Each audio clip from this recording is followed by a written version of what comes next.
सही देबू तू धोखा कबो सोचल न रही।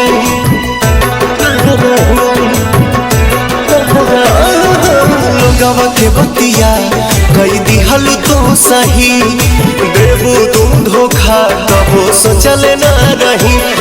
के दूसरा के भोले भुला जाइबू हो, के दूसरा के भोले भुला जाइबू हो।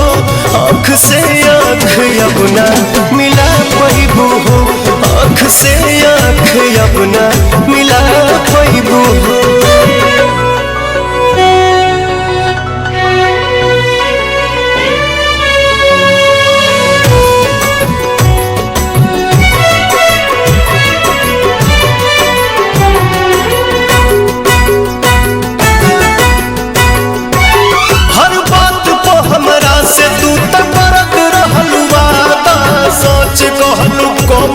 से झूठ बोललू ज्यादा, झूठ बोललू हर बात को हमरा से तू तो करत रहलू वादा। सच कहलू कम हमसे झूठ बोललू ज्यादा। चोट मरले बारू तू कब खा जाइबू हो, चोट मरले बारू तू कब खा जाइबू हो। आँख से आँख अपना मिला पाइबू हो, आँख से आँख अपना मिला पाइबू हो।